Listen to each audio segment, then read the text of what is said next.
Good morning. I hope you have your Bible with you this morning. We're looking at the book of Ephesians chapter 2, and I don't think there's any place in all the Word of God that explains more clearly and more wonderfully our great need for salvation than the first three verses of Ephesians chapter 2. The great need that we have is explained here so clearly that when we come away from this, we can be depressed because we see the hopelessness of our state before Christ and the hopelessness of the condition of people around us until Christ rescues them. But it showcases what is going to be coming up later that we'll look at on Friday, the grace of God that has rescued us from our own sinfulness. We have a number of enemies that keep us in a situation where we're spiritually helpless and spiritually hopeless. The first was, as we saw in verse 1, is that we're dead in our trespasses and sin. And that the fact that we're dead, we cannot respond to God, we're dead in trespasses and sins. Secondly, it says we formerly walked according to the course of this world, so we are following by nature the world system that, as we saw yesterday, is a system that is in complete opposition to the things of God, the way that God thinks, the way that God reveals truth. The world system is in absolute opposition to the things of God. Now we look at a third enemy today, and that is the devil. It says, according to the prince of the power of the air of the spirit that is now working in the sons of disobedience. Among them we too all formerly lived in the lust of our flesh. So he is really going off here about how difficult it is for a person to be saved. We are under the mastery of the devil, and he calls him here the prince of the power of the air. This showcases the power that the devil has. He is the mastermind of the world system.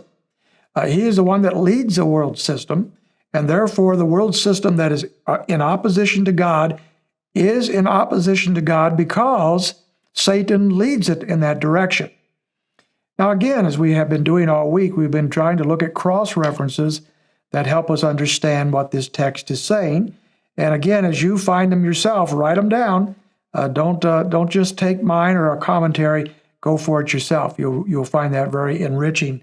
But I want to take the moment here to turn to the book of 2 Corinthians chapter 11, and look at verse 13. What does Satan do actually?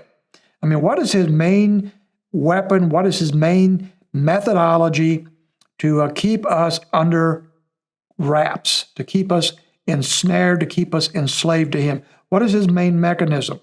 In verse 13 of 2 Corinthians 11, he says this, for such men, now he's talking about men right here, for such men are false apostles, deceitful workers, disguising themselves as apostles of Christ. So he's talking about false teachers here, false apostles, and they're deceptive. But then he goes on to say this, no wonder, for even Satan disguises himself as an angel of light. Therefore, it is not surprising if his servants also disguise themselves as servants of righteousness, whose end will be according to their deeds. The reason why false teachers exist, and the reason why they're out there, is because they are the emissaries of Satan himself. Their main task, the main way they mess people up, the main way they keep them from God, and even among Christians, because he's writing to Christians here, the main way we get sidetracked and we get off base where God wants us to be is through deception. False teachers are abundant. They always have been. And they have many philosophies, many doctrines, many theories, and they're everywhere. And he says here, these people are going to try to deceive you, and no wonder, because their master is Satan himself, who disguises himself as an angel of light. So think about that for a moment. Satan is masquerading. He's disguising himself. If he would show up in all his ugliness and pronounce his ugliness to us, we would reject him. We would be repulsed by him.